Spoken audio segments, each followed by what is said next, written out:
शिवाय। प्रिय भक्तगणों, आज आप सुनेंगे शिव महापुराण के तीसरे दिन की कथा।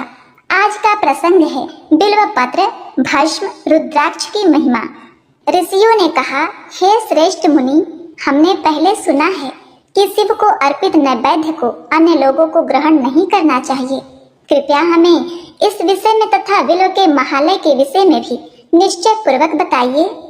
सूत जी ने कहा, हे ऋषियों, अब आप सभी ध्यान पूर्वक सुने। मैं प्रसन्नता पूर्वक सब कुछ समझाऊंगा। आप सभी जो शिव के पवित्र अनुष्ठानों को अपनाते हैं वे वास्तव में धन्य हैं। जो शिव भक्त शुद्ध और स्वच्छ हैं, जो अच्छे कर्मों का पालन करता है, दृढ़ निश्चयी है, उसे शिव का नैवेद्य ग्रहण करना चाहिए। उसे उन सभी विचारों को त्याग देना चाहिए जो विचार करने योग्य नहीं है।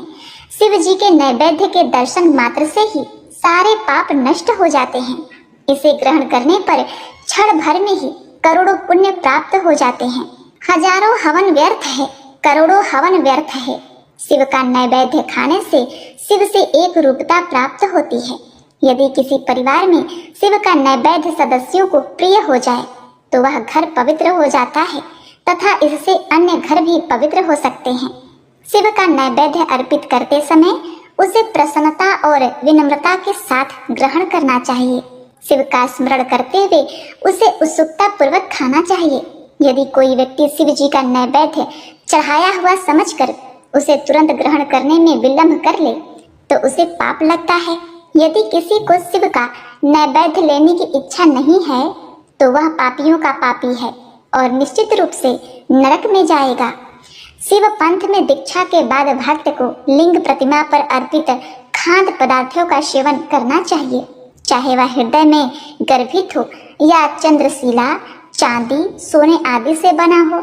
सभी लिंग प्रतिमाओं का नैवेद्य महान उपकारक माना जाता है और यह शुभ होता है। शैव पंथ में दीक्षा लेने के बाद भक्त को इसे खाना चाहिए। कृपया अन्य संप्रदायों में दीक्षा लेने वाले किंतु शिव भक्ति बनाए रखने वाले लोगों द्वारा शिव का नैवेद्य ग्रहण करने के संबंध में निर्णय को प्रसन्नता पूर्वक सुने। सालग्राम पत्थर से प्राप्त रसलिंग, पत्थर, चांदी, सोना, स्फटिक और रत्नों से बने लिंग, देवों और सिद्धों द्वारा स्थापित लिंग, कश्मीर लिंग और ज्योतिर्लिंग शिव के नैवेद्य का सेवन चंद्रायण के अनुष्ठान के समतुल्य है। यहाँ तक कि ब्राह्मण की हत्या करने वाला भी यदि भगवान को अर्पित किए गए भोजन के बचे हुए हिस्से को खा लेता है तो उसके सारे पाप तुरंत ही नष्ट हो जाते हैं। वाण लिंग, धातु लिंग, सिद्ध लिंग, स्वयंभू लिंग तथा अन्य सभी मूर्तियों में शिव के सेवक चंड को अधिकृत नहीं किया गया है। जहाँ चंड अधिकृत नहीं है वहाँ भोग प्रसाद को मनुष्य भक्ति पूर्वक ग्रहण कर सकता है, लेकिन जहाँ चंड अधिकृत है वहाँ कोई भी मनुष्य भोग प्रसाद ग्रहण नहीं करेगा। यदि कोई व्यक्ति विधि पूर्वक स्नान करके 3 बार जल पीता है तो उसके द्वारा किए गए तीनों प्रकार के पाप शीघ्र ही नष्ट हो जाते हैं। जब वह सालग्राम लिंगा के संपर्क में होती है तो वह शुद्ध होती है और उसे ग्रहण किया जा सकता है, चाहे वह भोजन, आहुति हो, पत्ता हो, फूल हो, फल हो या जल हो। हे महर्षियों, इस प्रकार मैंने तुम्हें अन्न अर्पण करने का निर्णय बताया है। अब तुम भक्ति पूर्वक, ध्यान पूर्वक मेरी बात सुनो। मैं तुम्हें बिल्व का महालय बताऊंगा। यह बिल्व शिव का प्रतीक है। यह देवताओं द्वारा भी पूजित है। इसकी महानता को समझना कठिन है। इसे एक सीमा तक ही जाना जा सकता है। संसार में जो भी पवित्र स्थान है वह बिल्व की जड़ के नीचे स्थान पाता है। जो मनुष्य बिल्व पत्र की जड़ में लिंग रूप में महादेव की पूजा करता है वह शुद्ध आत्मा हो जाता है। वह निश्चित रूप से शिव को प्राप्त करता है। जो मनुष्य बिल्व पत्र की जड़ में जल डालकर अपने सिर पर जल चढ़ाता है वह पृथ्वी के सभी पवित्र जल में स्नान कर लेता है। वह वास्तव में पवित्र है। बिल्व वृक्ष के नीचे जल से भरा हुआ कुंड देखकर शिव जी अत्यंत प्रसन्न होते हैं। जो मनुष्य बिल्व वृक्ष की जड़ की पूजा करता है, गंध और पुष्प अर्पित करता है, वह शिवलोक को प्राप्त करता है। उसका सुख बढ़ता है, उसका परिवार फलता फूलता है। जो व्यक्ति बिल्व वृक्ष की जड़ में श्रद्धा पूर्वक दीप जलाता है उसे सत्य का ज्ञान हो जाता है और वह शिव में लीन हो जाता है। जो मनुष्य कोमल कपोलों से युक्त बिल्व वृक्ष की पूजा करता है वह पापों से मुक्त हो जाता है। यदि कोई मनुष्य बिल्व वृक्ष की जड़ में शिव भक्त को भक्ति पूर्वक भोजन कराता है तो उसे सामान्य से करोड़ों गुना अधिक फल मिलता है। जो व्यक्ति बिल्व वृक्ष की जड़ में दूध और घी में पका हुआ चावल शिव भक्त को दान करता है वह कभी दरिद्र नहीं होता। हे ब्राह्मणों, इस प्रकार मैंने तुम्हें शिव जी की लिंग प्रतिमा की पूजा की विधि उनके सभी विभागों तथा उप विभागों सहित बताई है। यह 2 प्रकार की है।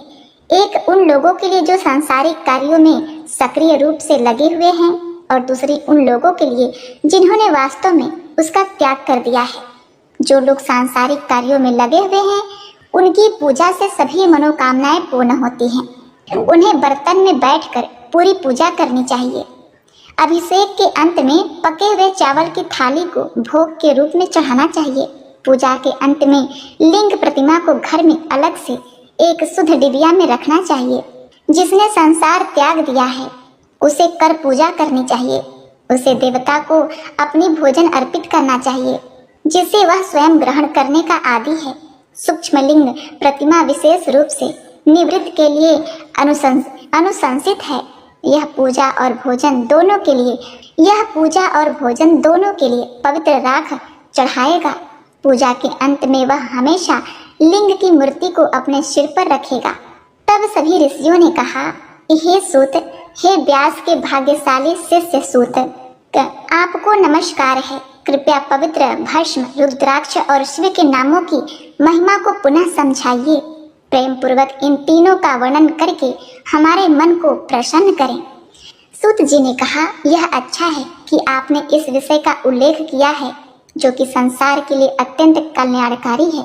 आप धन्य हैं, पवित्र हैं और अपने परिवार के लिए आभूषण हैं, क्योंकि आप शिव को अपना एकमात्र महान इष्ट देवता मानते हैं। शिव की कथाएं आप सभी को सदैव प्रिय हैं। जो लोग शिव की पूजा करते हैं वे धन्य और संतुष्ट होते हैं। उनका जन्म सफल हो जाता है और उनका कुल उन्नत होता है। जिसके मुख से सदा शिव जी का नाम निकलते रहते हैं उन्हें पाप कभी स्पर्श नहीं करते, क्योंकि वे खदीर की लकड़ी के जलते हुए कोयले से स्पर्श नहीं करते। जब मुख से हे शिव, आपको नमस्कार है कहा जाता है तो वह मुख चेहरा पवित्र केंद्रों के समान होता है तथा सभी पापों का नाश करता है। यह निश्चित है कि पवित्र स्थानों की तीर्थ यात्रा का लाभ उसी को मिलता है जो प्रेम पूर्वक उसके पवित्र मुख को देखता है। हे ब्राह्मणों, जिस स्थान पर ये तीनों स्थित हों वह स्थान परम पवित्र है। उस स्थान के स्पर्श मात्र से ही पवित्र त्रिवेणी में स्नान करने का फल मिलता है।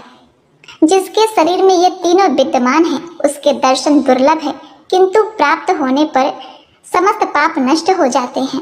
महात्मा के दर्शन और त्रिवेणी में स्नान, इन दोनों में से कोई अंतर नहीं है।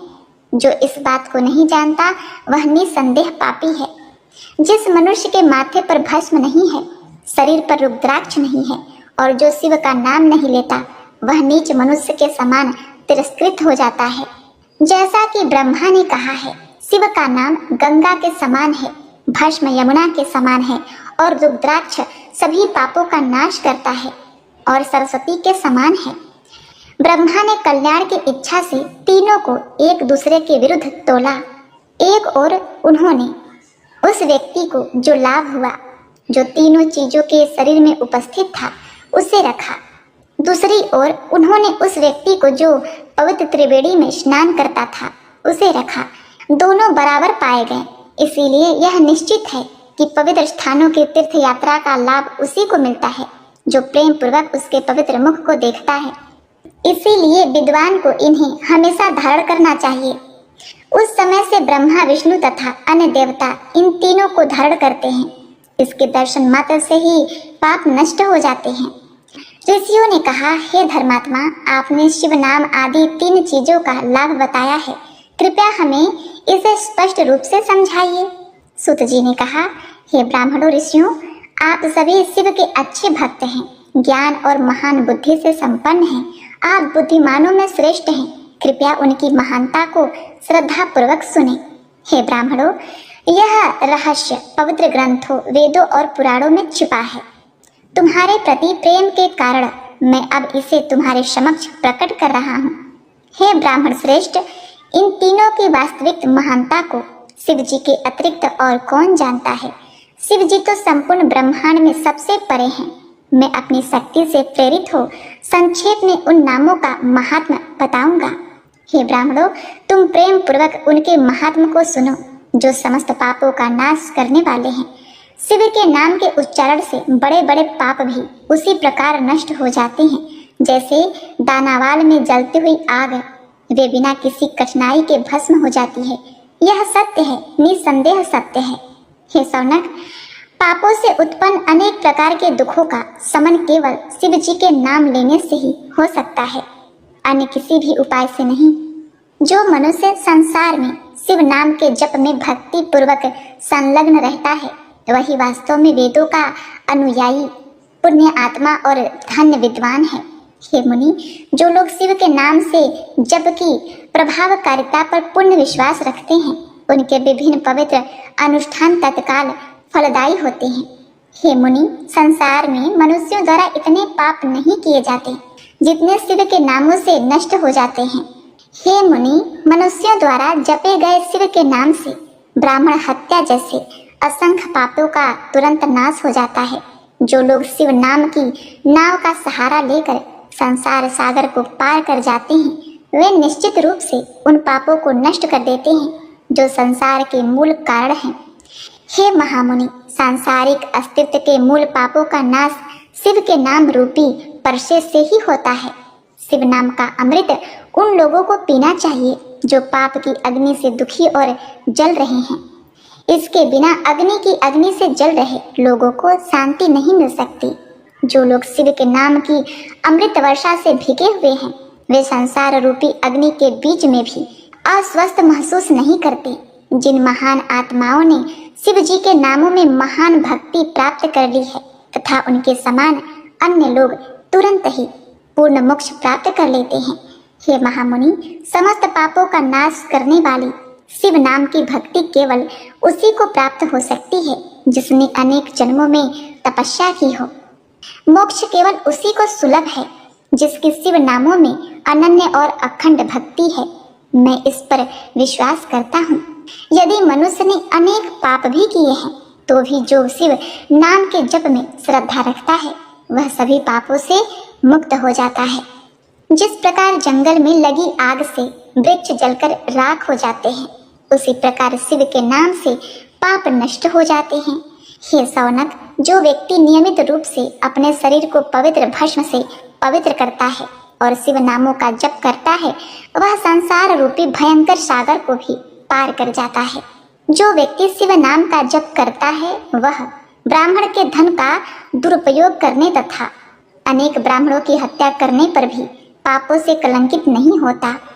समस्त वेदों का अध्ययन करने के पश्चात हमारे पूर्वजों ने यह निर्णय लिया है कि संसार सागर से पार पाने का सबसे उत्तम साधन शिव नामों का जप है। हे श्रेष्ठ मुनियों, मैं अधिक क्यों कहूँ। मैं एक ही श्लोक के माध्यम से शिव के नाम की महत्ता और प्रभाव का वर्णन करूँगा, अर्थात समस्त पापों का नाश करूँगा। शिव के नामों में पापों को नष्ट करने की शक्ति मनुष्य के पापों को करने की क्षमता से भी अधिक है। हे मुनि, पूर्व काल में राजा इंद्रदुम्न महान पापी थे किंतु उन्होंने शिव के नाम के प्रभाव से उत्तम गति प्राप्त कर ली। हे मुनि, इसी प्रकार अत्यंत पापमय कर्म करने वाली एक ब्राह्मणी भी शिव के नाम के प्रभाव से उत्तम गति को प्राप्त हुई। हे श्रेष्ठ ब्राह्मणों, इस प्रकार मैंने तुमसे नामों की श्रेष्ठता के विषय में कहा। आप कृपया पवित्र भस्म की महिमा सुनो जो सबसे पवित्र है। सूत जी ने कहा, शुभ प्रकृति की भस्म 2 प्रकार की होती है। मैं उसके लक्षण बताऊंगा, कृपया ध्यान पूर्वक सुने। एक को महाभस्म बड़ी राख और दूसरे को छोटी के नाम से जाना जाता है। वैदिक संसार से उत्पन्न साधारण अग्नि से तैयार सौत्र और स्मार्त भस्म का प्रयोग केवल द्विजों को ही करनी चाहिए। लौकिक का प्रयोग कोई भी कर सकता है।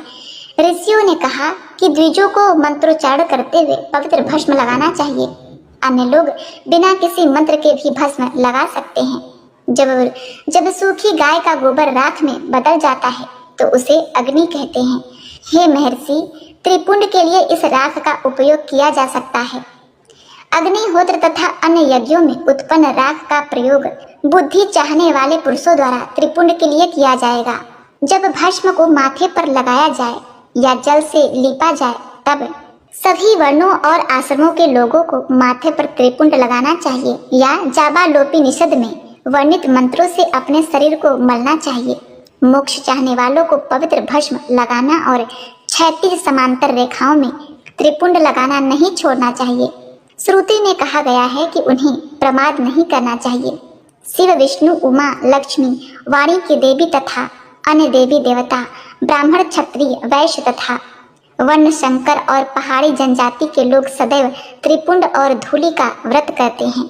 जो लोग त्रिपुंड और उद्दलन का पालन नहीं करते वे विभिन्न वर्णों और आश्रमों के विभिन्न अनुष्ठानों का पालन अच्छी तरह से नहीं कर सकते। जो लोग श्रद्धा पूर्वक त्रिपुंड और उद्दलन का पालन नहीं करते उन्हें 1 करोड़ जन्म लेने पर भी संसार से मुक्ति नहीं मिल सकती। जो लोग श्रद्धा पूर्वक त्रिपुंड और उद्दलन का पालन नहीं करते उन्हें करोड़ों कल्पों के बाद भी शिव ज्ञान प्राप्त नहीं होता। सभी पवित्र ग्रंथों का यह अंतिम निष्कर्ष है कि जो लोग श्रद्धा पूर्वक त्रिपुंड और उद्दलन का पालन नहीं करते वे महान पापों से कलंकित होते हैं। जो लोग श्रद्धा पूर्वक त्रिपुंड और उद्दलन का पालन नहीं करते उनके द्वारा किया गया कोई भी कार्य प्रतिकूल परिणाम देगा। हे ऋषिवर, त्रिपुंड और उद्दलन के प्रति द्वेष केवल उन पापियों के हृदय में प्रज्वलित होता है जो सभी से द्वेष करते हैं। अग्नि में शिव का पवित्र अनुष्ठान करने के बाद आत्म साक्षात्कार करने वाला भक्त अपने माथे पर भस्म लगाए और त्रायुषा से शुरू होने वाले मंत्र का जाप करे। जिस क्षण भस्म उसके शरीर के संपर्क में आएगी वह अपने पवित्र कर्मों के पापों से मुक्त हो जाएगा। वह अपने अपवित्र कर्मों के पापों से मुक्त हो जाएगा। जो मनुष्य प्रतिदिन 3 संध्याओं में श्वेत भस्म से त्रिपुंड लगाता है वह सभी पापों से मुक्त हो जाता है और शिव के साथ आनंदित होता है। जो मनुष्य श्वेत भस्म से माथे पर त्रिपुंड बनाता है वह मृत्यु होने पर आदि लोगों को प्राप्त करता है। शरीर पर भस्म लगाए बिना कोई भी व्यक्ति पंचाक्षर मंत्र का जाप नहीं करेगा। भस्म से त्रिपुंड बनाकर जप करना चाहिए। शरीर पर भस्म लगाकर जिस स्थान पर कोई मनुष्य स्थायी रूप से निवास करता है वहां सभी पवित्र स्थान और सभी यज्ञ सदैव विद्यमान रहेंगे, चाहे वह निर्दयी, अधम, पापी, प्रातः काल के पाप करने वाला मूर्ख पतित ही क्यों न हो। यदि किसी पापी व्यक्ति के माथे पर त्रिपुंड लगा हो तो वह भी देवता और असुरों द्वारा सम्मानित होने योग्य है। फिर शुद्ध आत्मा वाले श्रद्धालु व्यक्ति का क्या होगा। शिव ज्ञान से युक्त तथा भस्म लगाए हुए व्यक्ति जिस स्थान पर जाते हैं वहां सभी तीर्थ स्थान तथा पवित्र नदियां सदैव चली जाती हैं। मैं और अधिक क्या कहूँ। समझदार व्यक्ति को सदैव भस्म लगाना चाहिए, सदैव लिंग प्रतिमा की पूजा करनी चाहिए तथा सदैव शिव के पंचाक्षरी मंत्र का जाप करना चाहिए। न तो ब्रह्मा, न विष्णु, न रुद्र, न ऋषि, न देवता न भस्म के प्रयोग की महिमा को पर्याप्त रूप से समझा सकते हैं। यदि किसी व्यक्ति ने विभिन्न वर्णों और आश्रमों के कर्तव्यों का परित्याग कर दिया हो या वर्णों के पवित्र अनुष्ठान को छोड़ दिया हो तो भी यदि वह एक बार त्रिपुंड धारण कर ले तो वह पाप से मुक्त हो जाता है। जो व्यक्ति त्रिपुंडधारी पुरुष को छोड़कर पवित्र कर्म करते हैं वे करोड़ों जन्मों तक भी संसार बंधनों से मुक्त नहीं होते। यदि ब्राह्मण अपने माथे पर भस्म सहित त्रिपुंड धारण करता है तो यह समझना चाहिए कि उसने गुरु से सब कुछ सीखा है तथा सभी पवित्र अनुष्ठान संपन्न किए हैं। जो लोग भस्म लगाए हुए व्यक्ति को देखकर प्रहार करने लगते हैं वे चांडाल माता पिता के यहाँ पुनर्जन्म लेते हैं। हे पवित्र, यह बात बुद्धिमान व्यक्ति ही अनुमान कर सकता है। ब्राह्मण और क्षत्रिय पवित्र भस्म को शरीर के उन भागों पर बड़ी भक्ति के साथ लगाएं जैसा कि नियमों में बताया गया है और साथ ही माँ निष्ठ को आदि मंत्रों का उच्चारण करेंगे। वैश्य को त्रयंबक मंत्र का जाप करते हुए भस्म लगाना चाहिए। शूद्र को पंचाक्षर मंत्र जाप करते हुए भस्म लगाना चाहिए। विधवाएं और अन्य स्त्रियां शूद्रों जैसा ही व्यवहार करेंगी। गृहस्थ को पंच ब्रह्म मंत्र आदि का जप करना चाहिए तथा ब्रह्मचारी को त्रयंबक मंत्र का जप करना चाहिए। वानप्रस्थ को अघोर मंत्र का जाप करना चाहिए और तपस्वी को केवल प्रणव से व्रत रखना चाहिए। जो शिव योगी वर्ण और आश्रम के नियमों से बाहर हैं, क्योंकि उनकी धारणा है कि मैं शिव हूँ, उसे ईशान मंत्र के साथ भस्म धारण करना चाहिए। शिव जी ने आदेश दिया है कि भस्म धारण करने का संस्कार किसी भी जाति के लोगों द्वारा और जाति के बाहर अन्य जीवों द्वारा निषिद्ध नहीं किया जाना चाहिए। जो व्यक्ति अपने शरीर पर भस्म लगाता है वह वास्तव में उतने ही शिवलिंग धारण करता है जितने राख के कण उसके शरीर पर रह जाते हैं। ब्राह्मण, क्षत्रिय, वैश्य, शूद्र, वर्ण शंकर जाति के लोग, स्त्रियां, विधवाएं, कन्याएं, अधर्मी, ब्रह्मचारी, गृहस्थ, वनवासी, तपस्वी, धार्मिक अनुष्ठान करने वाले तथा त्रिपुंडधारी स्त्रियां निसंदेह मुक्त आत्मा है। जिस प्रकार अग्नि को अनजाने में या बिना जाने स्पर्श करने पर शरीर जल जाता है, उसी प्रकार भस्म को जाने अनजाने धारण करने पर मनुष्य पवित्र हो जाता है। कोई भी मनुष्य भस्म लगाए बिना या रुद्राक्ष धारण किए बिना एक बूंद भी न खाए पिएगा, चाहे वह गृहस्थ हो, वानप्रस्थ हो या तपस्वी, चतुर्वर्णी हो या वर्ण संकर। यदि वह खाता या पीता है तो वह पापी बनता है और नरक में जाता है। यदि चतुर्वर्णी मनुष्य गायत्री का जाप करता है या यदि कोई तपस्वी प्रणव का जप करता है तो वह मुक्त हो जाता है। जो लोग त्रिपुंड की निंदा करते हैं वे वास्तव में शिव की निंदा करते हैं। जो लोग इसे भक्ति पूर्वक धारण करते हैं वे वास्तव में शिव को धारण करते हैं। धिक्कार है उस माथे पर जो भस्म से रहित है। धिक्कार है उस गांव पर जिसमें शिव मंदिर नहीं है। धिक्कार है उस जीवन पर जो शिव की पूजा नहीं करता। धिक्कार है उस विद्या पर जो शिव का उल्लेख नहीं करती।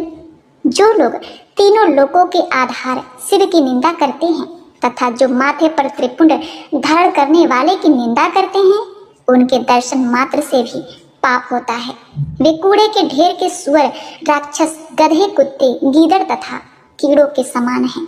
ऐसे पापी मनुष्य जन्म से ही नारकीय राक्षस होते हैं। वे दिन में सूर्य और रात में चंद्रमा को नहीं देख सकते। वे सोते समय भी उन्हें नहीं देख सकते। वे वैदिक रुद्र सूक्त का जाप करके मुक्त हो सकते हैं। जो लोग त्रिपुंड धारण करने वाले व्यक्ति की निंदा करते हैं वे मूर्ख हैं। उनके साथ मात्र बातचीत करने से नरक में पतन हो सकता है। तब बचने का कोई उपाय नहीं है। हे ऋषिवर, तांत्रिक को शिव यज्ञ का अधिकार नहीं है, न ही वैष्णव द्वारा माथे पर पहना जाने वाला चिन्ह। धारण करने वालों को तप्त चक्र अर्थात वैष्णव का चिन्ह से चिन्हित व्यक्ति को शिव यज्ञ से बाहर रखा गया है। उपनिषद में कहा गया है कि इस बात को ध्यान रखते हुए मनुष्य को भस्म की भक्ति करनी चाहिए। जैसे चंदन के ऊपर केवल चंदन का लेप लगाया जा सकता है, वैसे ही माथे पर केवल भस्म ही लगाना चाहिए। विवेकशील व्यक्ति भस्म के अलंकरण वाले माथे पर कोई भी वस्तु नहीं लगाएगा। स्त्रियों को त्रिपुंड माथे तक लगाना चाहिए। ब्राह्मण और विधवाएं भी भस्म लगाएं। इसी प्रकार सभी आश्रमों के लोगों को भी त्रिपुंड लगाना चाहिए। इससे मोक्ष मिलता है और सभी पापों का नाश होता है। जो मनुष्य भस्म से त्रिपुंड बनाता है वह छोटे बड़े पापों से मुक्त हो जाता है। ब्रह्मचारी, गृहस्थ, वनवासी, तपस्वी, ब्राह्मण, क्षत्रिय, वैश्य, शूद्र, अधम और अधम लोग त्रिपुंड और उद्दलन के द्वारा विधि पूर्वक पवित्र हो जाते हैं और अनेक पापों का ढेर नष्ट हो जाता है। जो व्यक्ति नियमित रूप से भस्म लगाता है वह स्त्री, गौ, वीर और घोड़े के वध के पापों से मुक्त हो जाता है। इसमें कोई संदेह नहीं है। त्रिपुंड के द्वारा निम्न बताए गए इस प्रकार के असंख्य पाप तत्काल नष्ट हो जाते हैं। दूसरों के धन की चोरी, पराय स्त्री का सिल भंग करना, दूसरों की निंदा करना, दूसरों के खेत हड़पना तथा बलपूर्वक कब्जा करना, दूसरों को सताना, पेड़ पौधे, उद्यान आदि की चोरी, नीच लोगों से गाय, सोना, भैंस, तिल, कंबल, वस्त्र, पका हुआ चावल, अन्न, जल आदि लेना, वेश्याओं, आदिवासी स्त्रियों, मछुआरों, दासियों, अभिनेत्रियों, विधवाओं, कुमारियों तथा रजस्वला स्त्रियों से सहवास करना, मांस, खाल, रस आदि तथा नमक बेचना, निंदा, झूठी शपथ, कपटपूर्ण तर्क तथा झूठ बोलना, शिव की संपत्ति की चोरी, कुछ स्थानों पर शिव जी की निंदा तथा शिव भक्तों की निंदा, ये सब प्रायश्चित अनुष्ठानों से दूर हो जाते हैं। जो चांडाल अपने शरीर पर रुद्राक्ष और माथे पर त्रिपुंड धारण करता है वह भी सम्मान योग्य है। वह सभी जातियों में सर्वश्रेष्ठ है। जो व्यक्ति अपने माथे पर त्रिपुंड धारण करता है उसे वही पुण्य प्राप्त होता है जो गंगा आदि पवित्र नदियों तथा संसार के अन्य पवित्र तालाबों, झीलों, तीर्थ स्थानों में स्नान करने से प्राप्त होता है। हे ऋषिवर, त्रिपुंड धारण करने वाले भक्त को अन्य देवताओं के सभी प्रकार के मंगल प्रदान करने वाले मंत्र भी सहज ही प्राप्त हो जाते हैं। यदि ब्राह्मण बिना त्रिपुंड लगाए ज्ञान, ध्यान, दान और जप आदि कर्म करे तो वे निष्फल हो जाते हैं। वनवासी, कुमारियां और बिना दक्षित पुरुष भस्म को जल में मिलाकर दोपहर तक तथा उसके बाद बिना जल लगाएं। जो व्यक्ति शुद्ध नियमित मन से इस प्रकार त्रिपुंड नियमित रूप से धारण करता है उसे ही सच्चा शिव भक्त मानना चाहिए। उसे सांसारिक सुख और मोक्ष की प्राप्ति होती है। इस प्रकार मैंने तुम्हें त्रिपुंड का महात्मा संक्षेप में बताया है। यह एक ऐसा रहस्य है जिसे तुम्हें सभी जीवों से सुरक्षित रखना चाहिए। तो बोलिए उमापति शिव शंकर भगवान की जय। जय श्री गणेश। ओम नमः शिवाय। प्रिय भक्तगणों, उम्मीद करती हूँ हमारे द्वारा सुनाई गई शिव महापुराण की यह कथाएं आपको बेहद ही पसंद आ रही होंगी। इसीलिए यदि आपने अभी तक हमारे चैनल को सब्सक्राइब नहीं किया है तो कृपया सब्सक्राइब कर दीजिए। वीडियो को लाइक, शेयर, कमेंट अवश्य करिएगा। पास में बने बेल बटन को भी दबाइएगा। भगवान भोलेनाथ की कृपा आप सभी भक्तों पर सदा सर्वदा बनी रहे। इसी कामना के साथ आपसे विदा लेते हैं। प्रिय भक्तों, आइए अब श्रवण करते हैं भगवान शिव जी की आरती। जय शिव ओमकारा, ओम जय शिव ओमकारा। ब्रह्मा विष्णु सदा शिव अर्धांगी धारा। ओम जय शिव ओमकारा। एकानन चतुरानन पंचानन राजे। हंसानन गरुड़ासन वृषवाहन साजे। ओम जय शिव ओमकारा। दो भुज चार चतुर्भुज दस भुज अति सोहे। त्रिगुण रूप निरखता त्रिभुवन जन मोहे। ओम जय शिव ओमकारा। यक्ष माला वन माला मुंड माला धारी। चंदन मृग मद सोहे भाले शिश राशि। ओम जय शिव ओमकारा। श्वेतांबर पीतांबर बाघंबर अंगे। सनकादिक गरुड़ादिक भूतादि संगे। ओम जय शिव ओमकारा। करके मध्य कमंडलु चक्र त्रिशूल धरता। जग करता जग भरता जग संहारक करता। ओम जय शिव ओमकारा। ब्रह्मा विष्णु सदा शिव जानत अविवेका। प्रणवाक्षर मध्य ये तीनों एका। ओम जय शिव ओमकारा। काशी में विश्वनाथ विराजत नंदी ब्रह्मचारी। नित उठी भोग लगावत महिमा अति भारी। ओम जय शिव ओमकारा, त्रिगुण शिव जी की आरती जो कोई नर गावे। कहत शिवानंद स्वामी मन वांछित फल पावे। ओम जय शिव ओमकारा। कर्पूर गौरम करुणावतारम संसार सारम भुजगेन्द्रहारम सदा वसंतं हृदयारविंदे भवं भवानी सहितं नमामि। प्रेम से बोलिए नमः पार्वती पते हर हर महादेव। ओम नमः शिवाय।